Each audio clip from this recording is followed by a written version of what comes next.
Just like Disney World, they went RFID as well down in Florida. Did they really? Yeah. I did not know that. You guys are up there with the mouse now. Hey, man. I'll take it. Yeah, Epcot, we with you. When it comes to the concept of a nerd, how have you seen that evolve over the last few years that you guys have embraced this? Well, I mean, I think, society has embraced nerdery for, a decade or more, really. I mean, mainstream, entertainment, pop culture, there used to be a subset of people, including myself, who, loved reading X-Men.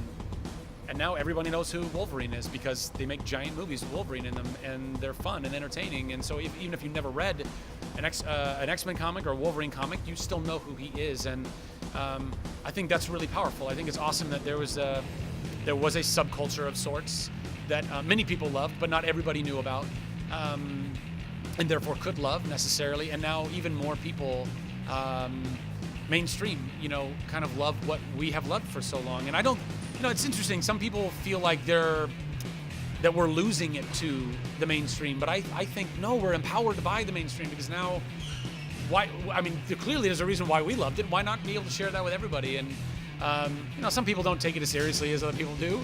I get it. I mean, I used to run around and pretend to be Wolverine and Gambit with all my buddies. I mean, I did that. I cosplay without costume. I mean, that's what I did. Not everybody has to have the same experience with comic books or graphic novels or movies or television shows that are spun off of said comics and graphic novels. Or a cosplay, cosplaying doesn't make you more of a nerd or less of a nerd. That's just the type of nerd that you like to be, And us at the Nerd Machine, we've always said kind of our, one of our mantras is, everyone's nerdy about something, because nerdy just means you're passionate. It just means, you can be nerdy about cars, you can be nerdy about sports, you can be nerdy about working out. People might not necessarily use nerdy as that word, but I do, because that's what I think it means. I just happen to be nerdy about video games and graphic novels and technology in the future, and and football also. And I like football and basketball. I'm nerdy about those things. It's good. Nerd HQ is also forward-thinking. You guys had Oculus here in the past. Now it seems like every other studio is using Oculus for movie and TV experiences here at the show. Yeah. Well, I mean, that was bound to happen. Oculus Rift is the future. I remember reading about it in Popular Science like a year and a half ago. I mean, whenever it was just, it's one of the reasons I love Popular Science is that it tells me at least a year in the future. It says, this is what's going to happen. And then when it does happen, everybody's like, oh my God. I'm like, yeah, I know. Read about it. Thanks. But it's an incredible technology. But, by the way, created by some kid. I mean, how old is that kid? 21 now. Yeah. He was 16 when he started? No. But I think it's what especially everyone in gaming, is what we've all been waiting for since video gaming started.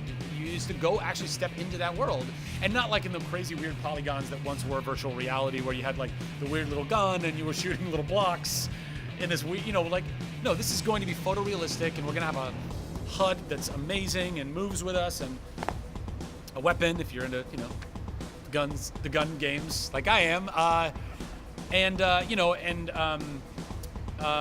the Omni that we had, the track, that'll be our version of how you move around. There'll be other versions. I don't know. That's going to be a tougher one to crack, I think.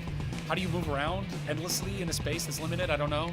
But we'll figure it out. Eventually, it's just going to be the Matrix, the wire in the back of the head, and you're out, and that's what it is.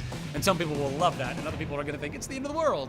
So, but you'll have it here first. But we'll have it here first, folks. We will plug you in. You will learn Kung Fu. You'll have to take a blue or a red pill first, and then you'll eat oatmeal mush for the rest of your life. Apparently, that's what happens.